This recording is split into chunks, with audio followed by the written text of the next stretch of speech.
এত বড় শশাটা, ইস রাম! এই দেখো বন্ধুরা, এখনই এনেছে সবজি। দেখো শশার অবস্থা, বাইকটা এত সুন্দর ছিল, আর দেখো ভিতরের অবস্থা দেখো। তো কিছু কিছু না মানুষও এরকম আছে, ভিতরটা এই যে দেখো এত সুন্দর, মানে বাইকটা এত সুন্দর আর ভিতরটা এরকম, ঠিক কিনা বলো? শশার অবস্থা দেখো। আজকে শশাটা এখনই এনেছিল আর এই অবস্থা।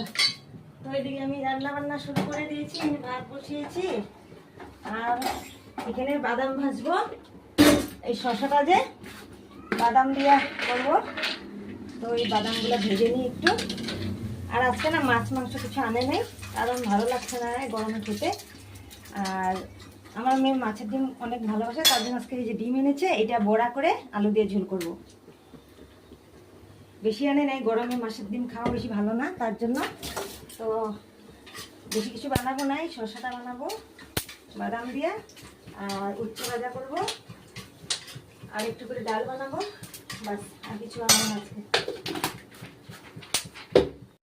রান্না কমপ্লিট। এই যে এখানে দেখো মাছের ডিমের ঝোল করেছি, আর এখানে শসা বাদাম দিয়ে করেছি, আর এখানে কয়েকটা মাছের ডিম রেখেছি, আর এখানে উচ্ছে ভাজা করেছি। তো আজকে মেনুতে এগুলিই আছে।